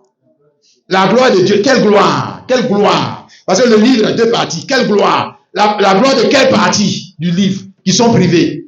Ah, tu vois, non? C'est là que ça devient problématique. Hein? Pour nous autres, les prédicateurs zozo là. Mais il dit que non. Quand on dit qu'ils sont privés de gloire, là, ça veut dire qu'il n'a pas l'argent. Ça veut dire qu'il n'a pas mangé. C'est ça, privé de gloire. Et la Bible dit pourtant que tous ont péché et sont privés de la gloire de Dieu. Y compris Salomon, y compris tous ces gens qui étaient quoi? Dans la partie naturelle du livre. Ils avaient la gloire de la partie naturelle du livre.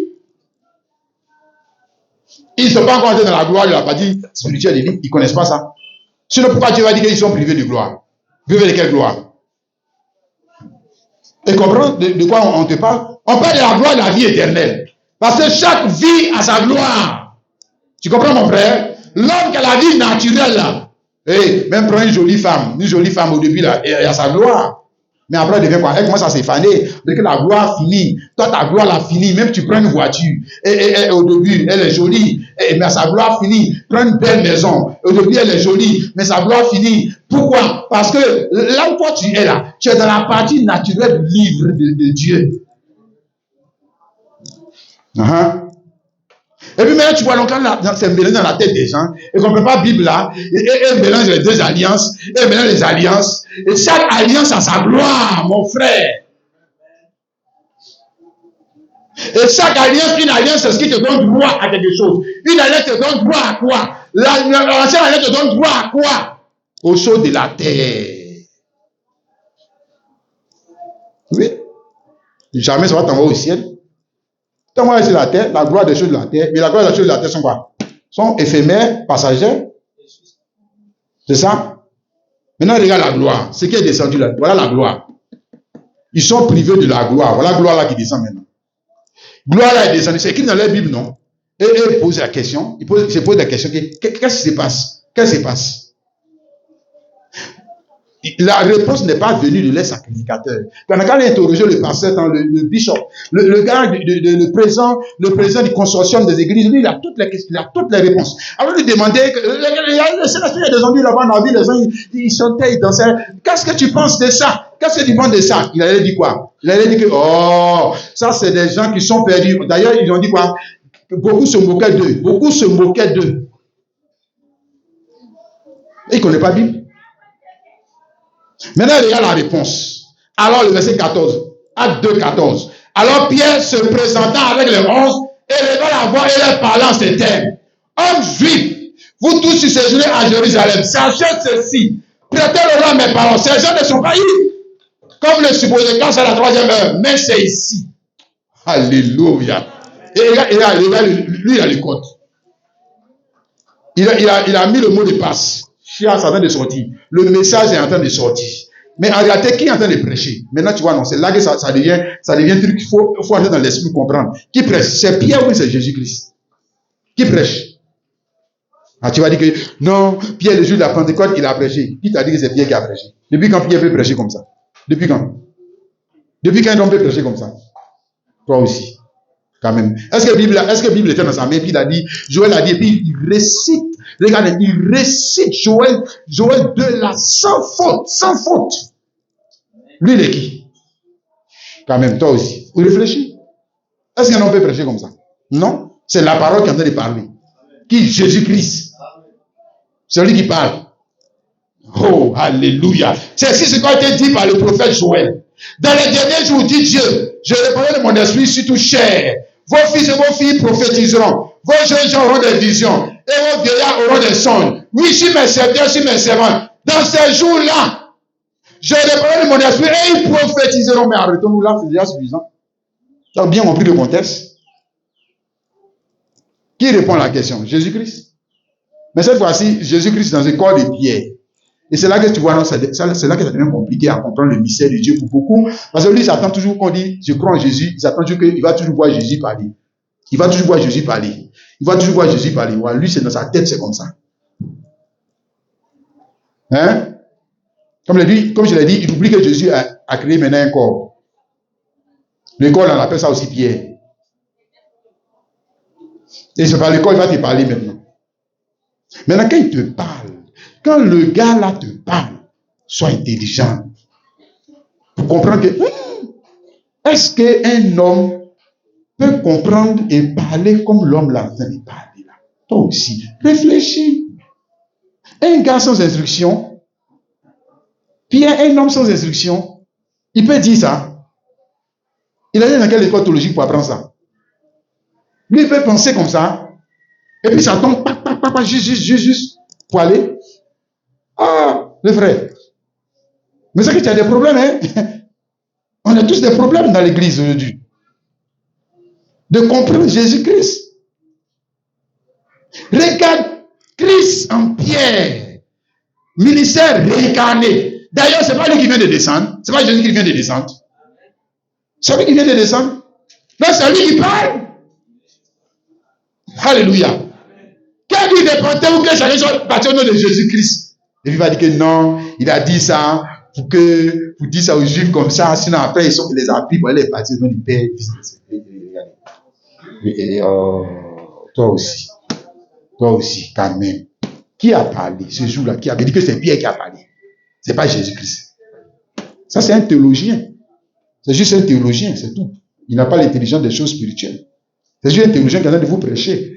Bon, maintenant, comme nous aussi, nous qui sommes dans le monde ici, là, on a plus d'estime pour quelqu'un qui a fait l'école, parce qu'on est tous des païens. Souvent, on est des païens assis dans l'église. On a notre conception de la grandeur, là. C'est la grandeur par rapport au mérite. Le gars, il est parti, il a fait son doctorat en temps, il dit, ça que lui, là, il en sait plus que Dieu, que le cacaba qui est en bas, là-bas. Quand même, toi aussi. Toi aussi. Donc, on est tous des païens dans l'église. Notre intelligence n'est même pas renouvelée pour comprendre que Dieu lui fonctionne avec un autre système. Dieu ne fonctionne pas avec ce système. C'est pas vrai. Regarde, frère. Il est en train de leur ouvrir quelle partie de la Bible. Ici, la parole ouverte. Joël ouvert. Ici, quand tu prends le livre, jusqu'au verset 36, il y a toutes les prophéties qui étaient fermées pour eux là. Il est en train de les ouvrir, les unes après les autres.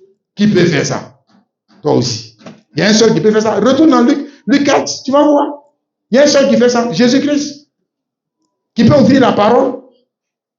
Un homme ne peut pas ouvrir la parole si Jésus-Christ n'incarne pas en lui, c'est pas possible. Il va passer par où?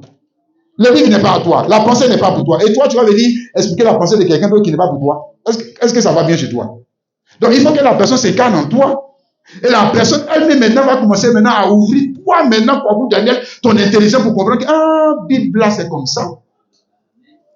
Voilà. Et puis, là, tu viens vers la pensée. Tu apportes la pensée. Et ceux qui sont les enfants de Dieu, là, et ils captent la pensée parce ils étaient en Dieu depuis le commencement. Ils captent la pensée. Et waouh, ça c'est vrai. Les autres, avant les voir, ils se moquent. Moi, je se moquer de toi. Ben, il y a toujours deux groupes. Les moqueurs et puis maintenant ceux qui croient. Et qui vont se repentir. Regarde mon frère, ma soeur. Frère, la question qu'ils ont posée là, tant qu'ils vont regarder à leur pasteur, ils n'auront pas la réponse. Maintenant, tu as compris ça, non? La question qu'ils ont posée là, tant qu'eux vont regarder à leur pasteur, ils n'auront pas la réponse. Mais laisse-moi te dire ça encore. Tant qu'ils vont regarder à Moïse, vous dites que Moïse a dit, Joël a dit, David a dit. Tant qu'ils vont dire ça, ils ne vont pas dire Pierre a dit. Tant qu'ils ne vont pas dire Pierre a dit, frère, Bible là, c'est fermé. C'est fermé. Tu me comprends, frère? J'ai dit, ici là, tant qu'ils ne vont pas tourner les regards pour dire Pierre a dit, c'est Pierre qui l'a dit, que voici les événements qui étaient fermés sont ouverts. C'est Pierre qui l'a dit, tant qu'ils ne vont pas dire ça là. Frère, ceux qui sont dans la page de Moïse, toujours. Toujours. Ouais. D'ailleurs, Acte 2, verset 41, dit quoi? Ceux qui acceptaient sa parole, parole de qui? Parole de l'évêque, parole de Pierre, furent baptisés en ce jour-là. Le nombre de disciples s'augmentant d'environ 3000.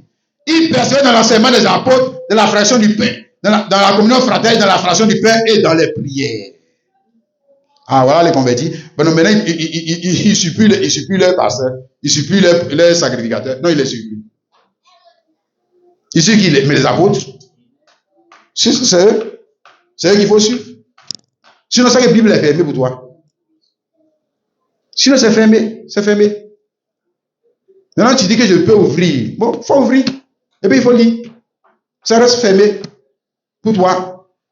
Est-ce que tu me comprends encore, mon frère, ma soeur? Dis Amen et Amen. Dis Amen et Amen. C'est la même chose comme dans cet âge de l'église chrétienne. La Bible restera fermée. Oui, elle restera fermée. Tant que quelqu'un ne croit pas en la voix du 7e ange, Bible là, c'est fermé. Fermé. Donc, je vais parler de la partie de la Bible qui concerne notre temps. Parce que ici, Pierre parlait de la Bible qui concernait leur temps. La partie de la Bible qui concerne le temps, dans lequel nous sommes, a été ouverte à la voix du 7e ange. La partie de la Bible concernait le temps dans lequel eux étaient, c'est ouvert à la voix de Pierre. C'est là que la partie de cette Bible est ouverte. Joël 2, là. C'est là que ça a été ouvert. On me comprend, non? Dis Amen. Alléluia. Hein? Je vais gagner du temps. Alors, je vais lire ici, Apocalypse chapitre 3, le verset 20. Apocalypse 3, 20. Il a dit, je me tiens à la porte et je frappe. Si quelqu'un entend ma voix et ouvre la porte, j'entrerai chez lui, je serai avec lui, et lui avec moi. Et le verset 22 dit que celui qui a des oreilles entend ce que l'Esprit dit aux églises. Donc, cette prophétie est adressée aux églises. Hein? Et cette prophétie, il est bien dit, si quelqu'un entend ma voix. Or, ici, il s'agit de la voix de quel ange? Le 7e ange qui parle. N'est-ce pas? Donc, Christ incarné. Pourquoi il dit ma voix? Parce qu'il est incarné dans un homme et puis il parle. Bon, maintenant, tu vas me dire, non, c'est Jésus qui parle. Bon, depuis quand Jésus parle depuis le ciel? Non, il est incarné dans un homme et puis il parle. Donc, si quelqu'un entend ma voix, alléluia, et il va faire quoi? Ouvre la porte. Hein? On ne va pas d'abord des portes de son cœur. Hein? On va essayer d'expliquer ça en trois temps. Rapidement. Premièrement, ouvre quelle porte? Hein? C'est la porte de sa maison. D'abord, la porte de sa maison. Comment d'abord ouvrir la porte de ta maison? Les gens qui souvent vont évangéliser. Le gars, quand il y a une jeune dame là-bas, elle était, des assemblées de Dieu. Et quand j'ai commencé à lui montrer le message de Jésus-Christ, le baptême au nom de Jésus, premier jour, elle m'a accepté. Deuxième jour, elle m'a accepté. Troisième jour, elle m'a dit que non. Tu viens plus chez moi. Voilà. C'est accompli. Ça dit, c'est ça. Si quelqu'un ouvre la porte, mais toi, tu n'as pas ouvert la porte, tu as fermé la porte. Pourquoi? Parce que la voix que l'on veut te faire entendre là, c'est ton pasteur, ne te fait pas entendre cette voix. Alors toi, tu me prends pour un faux. Donc, commence à ouvrir la porte de ta maison. Est-ce que les gens, aujourd'hui, me disent qu'ils sont chrétiens là, et ils ouvrent la porte de leur maison à ceux qui viennent avec le message de Branham? Ils vont te mettre dehors. Parce que leur pasteur les a mis en garde. Mais pourtant, ils ouvrent les portes à des faux pasteurs. Ils ouvrent les portes à des brigands qu'ils appellent pasteurs. Des voleurs qu'ils appellent pasteurs. Que eux, ils considèrent. Mais retourne même au temps des apôtres. Les membres de l'église juive, là, ils ouvraient la porte aux sacrificateurs. Ils ouvraient la porte aux lévites. Est-ce qu'ils ouvraient la porte à Pierre? Même Jésus-Christ. Ils ont dit que si quelqu'un reconnaît Jésus comme étant le Messie, ils vont le chasser de leur église. C'était dangereux d'ouvrir sa porte à Jésus-Christ. Et à plus forte raison, quelqu'un qui a l'incarné son ministère. On te jette dehors. Donc, commençons d'abord à ouvrir nos portes à la bonne personne. Mais on veut que Dieu rentre chez nous et on ne veut pas ouvrir notre porte à la personne qui incarne Dieu. Comment il va rentrer chez toi? Par effraction. Hein? Nous avons le cas, par exemple, dans 2 Rois 4, verset 8, on ne va pas lire, le cas d'Élisée, que la femme a obligé de rentrer chez lui. Chez elle, pardon. Et la Bible dit qu'elle a tellement pressé qu'il est rentré. Elle a fait, parce qu'elle dit que l'homme là, c'est un saint homme de Dieu. C'est pas ça. Mais maintenant, tu vois, non, c'est ça qui est formidable avec cette femme. Quand tu commences à lire cette histoire, cette femme, elle a grippe. Elle en sait plus que les sacrificateurs. Elle en sait plus que les gens qui vont dans l'école théologique. Quand elle a fait rentrer Élisée dans sa maison, c'est Dieu qu'elle a fait rentrer dans sa maison. Mais tu n'es pas d'accord? Si. C'est comme ça que Dieu est rentré dans sa maison. C'est comme ça l'enfantement qu'elle attendait depuis des années est rentré dans sa maison. Mais imagine-toi, si elle avait fermé la porte de sa maison à Élisée, hein? L'enfantement ne serait jamais entré dans sa maison. Elle n'a qu'à prier, jeûner, cogner sa tête au mur, faire gel d'Esther, je ne sais pas quoi les jeunes que vous les font. Jamais. C'est pourquoi Dieu rentre dans ta maison. D'ailleurs, Jésus l'a dit. Si vous recevez un juste en qualité de juste, vous recevez un prophète en qualité de prophète. La personne qui rentre dans ta maison, fais bien attention, même je parle ici aux chrétiens de cette assemblée, fais attention, qui rentre dans ta maison, qui tu acceptes qui rentre dans ta maison, parce que tu vois ta maison à n'importe qui. Tu veux être béni, fais attention à celui qui fait rentrer dans ta maison. Ou à celui à qui tu fermes la porte de ta maison. Ça, c'est la première chose, la porte. Ouvre la porte. Deuxième chose, nous sommes des temples. Hein? Maintenant, c'est toi-même la maison, non? Voilà, le chrétien, il parle à l'église. Donc, laissons les païens ne sont pas des temples. Il parle à l'église. Donc, c'est toi-même le temple, non? Toi, un chrétien, là, c'est toi-même le temple, non? Tu ouvres la porte du temple que tu es là à quelle sorte de message? À quelle sorte de prédicateur? Tu veux voir Dieu?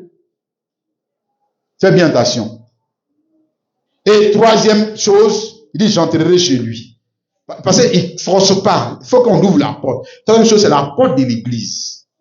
Regardez vous-même aujourd'hui, nos églises. Apocalypse 17. Ils ont ouvert les portes à Apocalypse 17. Mais ils ne sont même pas à cette page de la Bible. Ils ne sont même pas à cette page de la Bible.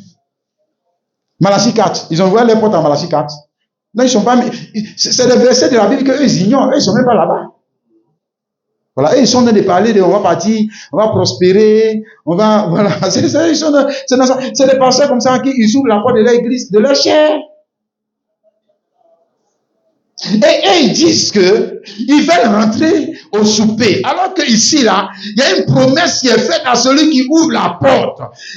Et si quelqu'un entend ma voix et ouvre la porte, j'entrerai chez lui, je souperai avec lui. Souper, c'est le dernier repas. Je souperai, le souper, c'est où? C'est au nord de l'agneau, je souperai avec lui. Donc, cette voix-là, c'est pas n'importe quelle voix. C'est une voix à laquelle est rattachée une promesse. La promesse de l'enlèvement et du souper. Donc pour rentrer ici, la voix qui va nous faire rentrer dans la partie spirituelle du mariage. La partie spirituelle du mariage, c'est dans le livre. C'est dans le livre. Donc la voix qui va nous faire rentrer dans la partie spirituelle des promesses de Dieu pour notre temps. C'est cette voix-là. Dis que je crois en Jésus. Mais est la voix que Jésus a dit va t'envoyer pour te faire rentrer là-bas. Là. Tu ne crois pas en ça aussi. Est-ce que tu as un problème? Parce que Jésus-Christ, comme j'essaie de te montrer ce matin, pour te faire entrer dans la partie spirituelle des choses, il faut qu'on ouvre l'écriture. Tu as compris ça, non? C'est parce que tu l'as compris. Mais si l'écriture est fermée, ça veut dire que Jésus-Christ ne veut pas que tu rentres. C'est ça. Tant que l'écriture est fermée, je dis, ça veut dire que Jésus-Christ, lui, c'est pas lui qui fait entrer. C'est qu'il ne veut pas que tu rentres. Mais quand l'écriture s'ouvre, c'est que c'est Jésus même qui vient d'ouvrir la parole. Et pourquoi il ouvre la parole à toi et non pas à l'autre? Parce que toi, il veut que tu rentres. C'est ça? Est-ce que tu me comprends, mon frère, ma soeur? Mon frère chrétien, est-ce que tu comprends? Luc chapitre 7. Luc chapitre 7, le verset 28 à 30. Regardons ici, si ce n'est pas juste. Il dit, je vous le dis, parmi ceux qui sont nés de femmes, il n'y a point de plus grand que Jean. Cependant, le plus petit dans le royaume de Dieu est plus grand que lui. Et tout le peuple qui l'a entendu, et même les publicains ont justifié Dieu en se faisant partir du baptême de Jean. Mais les pharisiens, écoute bien, et les docteurs de la loi, en ne se faisant pas baptiser par lui, ont rendu nul à leur égard le dessein de Dieu. Le dessein, c'est plan. Donc le plan que Dieu avait pour eux, pour les faire entrer dans quelle partie de la Bible?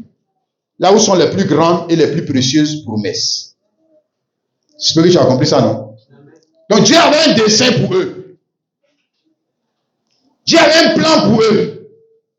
Et dans le plan, Jean-Baptiste fait partie du plan du salut. Hein? C'est la même chose que Branham, c'est la même chose que Paul, c'est la même chose que Pierre, etc. C'est la même chose encore aujourd'hui que ceux qui incarnent cette parole.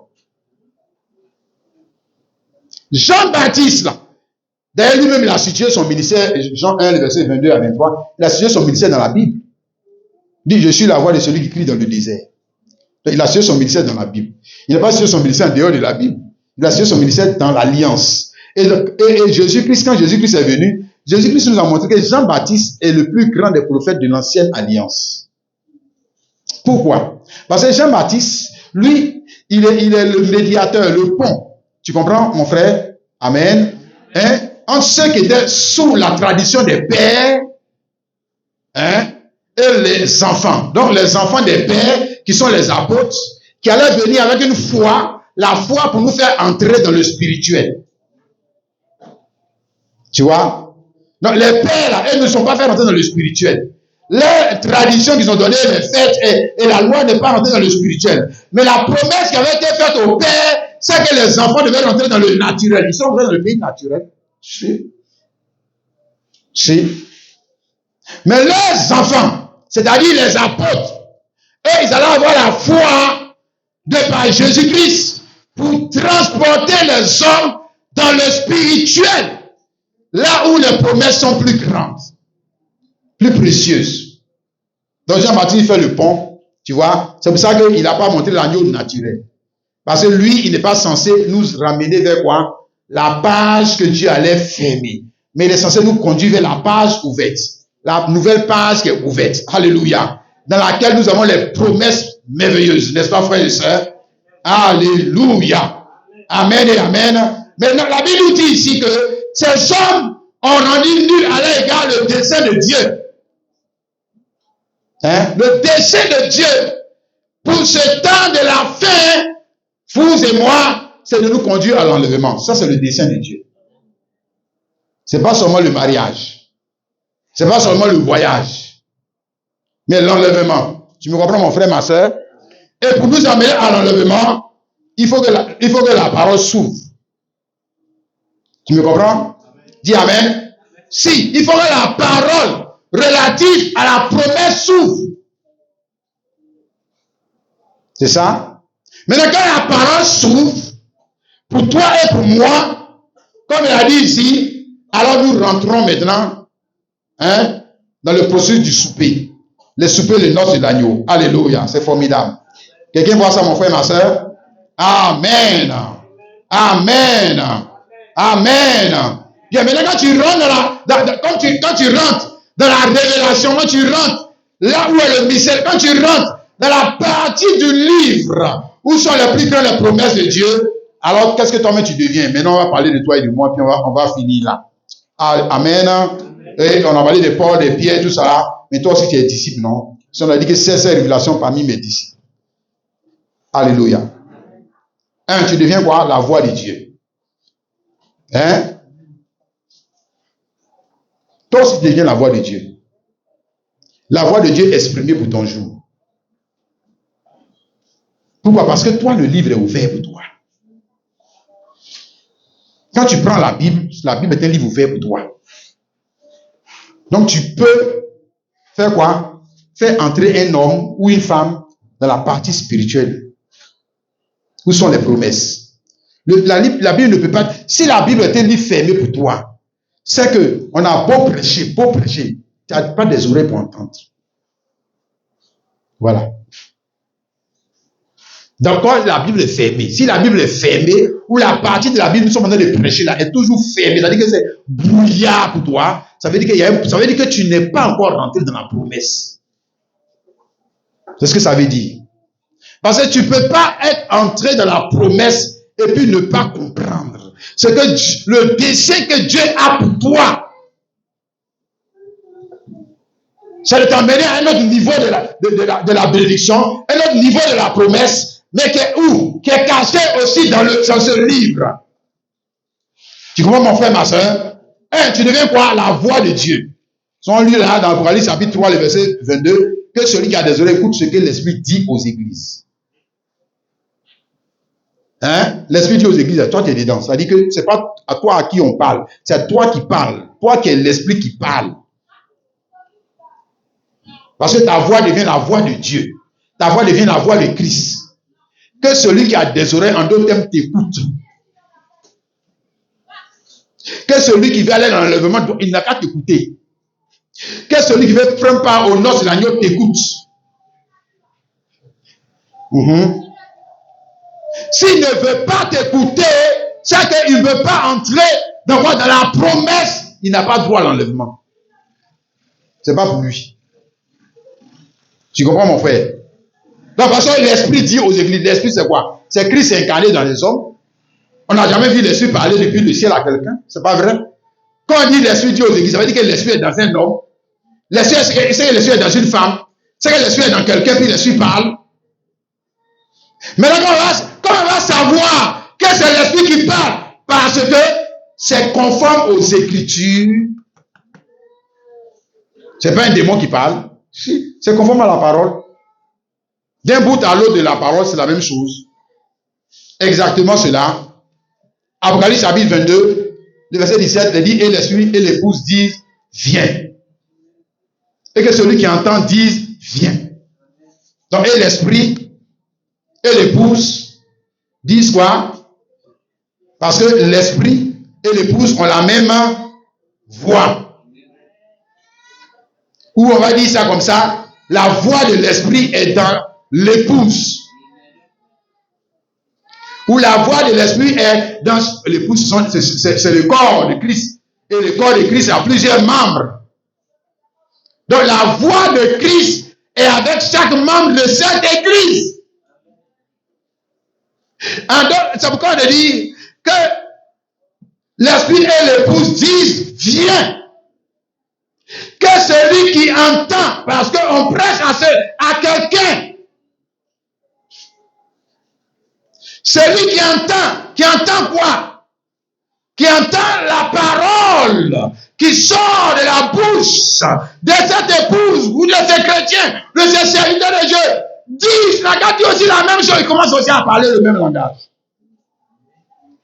Il ne dit plus, on va voyager, on va se marier. Ça, c'est les gars qui sont dans le côté naturel du livre, là. C'est eux qui disent des choses comme ça. Et ils continuent de dire ça. Hein. Si, eux continuent ça. Mais ceux qui sont dans le côté spirituel du livre, ils disent quoi? Ils disent quoi? Viens. Il dit Jésus, viens. Eux pressent le retour de Jésus. Les autres là, ils ne veulent même pas quitter la terre. Ils ne veulent pas quitter la terre. Ils sont trop contents d'être sur la terre. Ils veulent pousser les Cananéens, puis tous les Ivoiriens, ils vont les pousser dans la mer, ils vont prendre la terre. Puis on va dire que Dieu est fort. C'est comme ça qu'ils croient. Hein? Quand ils ont les oreilles, ils n'entendent pas. Dieu les pas, ils n'entendent pas. Puis ils se moquent même. Évidemment, ils se moquent même. Ils se moquent. Ok, c'est des gens, ils n'ont pas. C'est pour ça qu'on dit que dans l'école théologique, là, ils ne connaissent pas la Bible, ils ne connaissent rien. Regarde, on va lire ça et puis on va terminer. Acte 26, le verset 17 à 26, le verset 17 à 19. Il dit, ici on parle de Paul. Je t'ai choisi du milieu de ce peuple. Mais au-delà de Paul, on parle de chaque élu. Au-delà de Paul, on parle de toi. Donc il dit, il ne faut pas voir seulement Paul. Il ne faut pas voir seulement Pierre. Il ne faut pas voir seulement Jean-Baptiste. Il ne faut pas voir seulement Branham. Mais on parle aussi de toi, parce que si on ne te choisit pas, tu ne peux pas entendre. Ce n'est pas possible. Si Paul n'avait pas été choisi, il a toujours continué de poursuivre les chrétiens, parce que lui, il était à quelle page du livre? Il était à la page du livre où il y a la loi. C'est la page que lui, il était. L'autre page du livre était fermée pour lui. Et quand il a rencontré Jésus-Christ, Jésus-Christ va voir les gens là, ils vont ouvrir le livre. Ils vont ouvrir la Bible là pour toi. Ils vont ouvrir. Oh, alléluia. Mais la personne qui a parfaitement ouvert la Bible pour Paul, c'est Jésus-Christ. Il dit qu'il a été ravi au 3e ciel. Et c'est là maintenant que Jésus-Christ va ouvrir Galates 4, le mariage d'Abraham, la dîme et toutes ces choses-là. Il va commencer à ouvrir l'offrande, il va commencer à ouvrir la Sainte-Seine, il va commencer à ouvrir. Oh, le gars, il descend avec la parole faite. Lui-même, il est la parole faite chair. Manifestée pour son jour. Voilà Jésus-Christ, mon frère.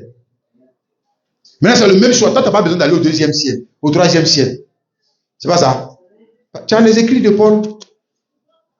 Mais même ça encore, ça ne suffit pas. Tu as besoin encore que Jésus-Christ vienne. Pour ouvrir, décoder le livre.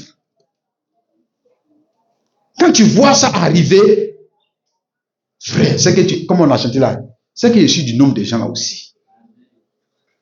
C'est que moi aussi, les grâces qui a été faites, c'est que ça m'a été fait aussi. C'est que je suis dedans. Je te dis, Jésus-Christ, vous pensez que Jésus-Christ va écrire son livre et remettre ça à n'importe quel brigand pour le manipuler comme ça? C'est ce que vous croyez? Oh, mais les gens me sont tombés bas, hein. Tu crois? Lui, une divinité. Lui, le sacré. Il va écrire son livre. Et puis, n'importe quel bandit va venir ouvrir ça, à mamailler les gens comme ça. Dire que c'est le livre de Jésus. Il a donné les livres de Jésus. Oh, oh. C'est pas vrai. Il faut une initiation. Regarde. Un dit à Paul, je t'ai choisi. Toi aussi, tu as choisi. Du milieu de ce peuple. Et du milieu des païens vers qui il t'envoie. Tu vois, non? Afin que tu leur ouvres les yeux. Il dit que c'est les païens seulement que les yeux sont fermés. Mais il faut lire Apocalypse chapitre 3, le verset 17 à Jésus dit à l'église que l'église de ces tailles sont aveugles.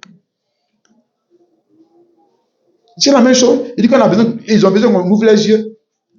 Maintenant, ouvrir les yeux, ça ne veut pas dire que le gars il ne voit pas la Bible comme ça, il ne sait pas lire en chinois, bien, il ne sait pas lire en c'est pas ce que ça veut dire. Ça veut dire qu'on a qu'à ouvrir son intelligence, que quand il va lire, là, il va comprendre.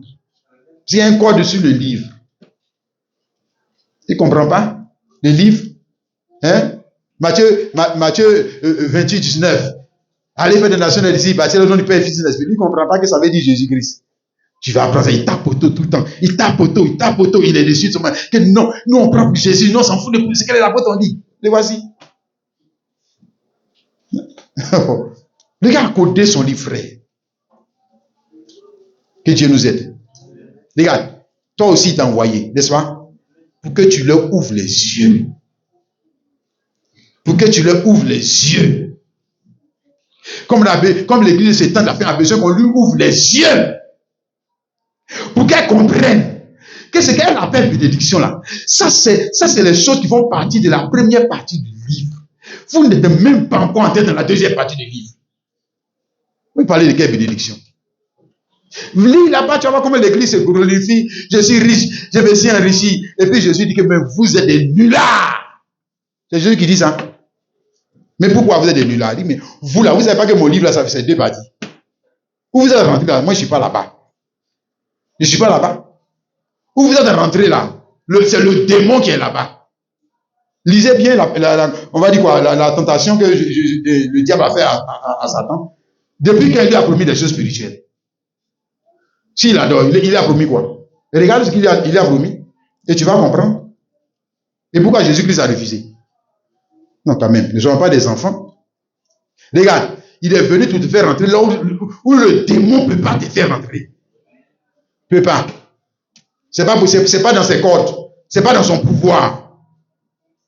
Mais l'église aveugle. Et les chrétiens aussi, oh, c'est pas croyable. Mais les chrétiens sont devenus aveugles, mais c'est pas croyable. Aïe!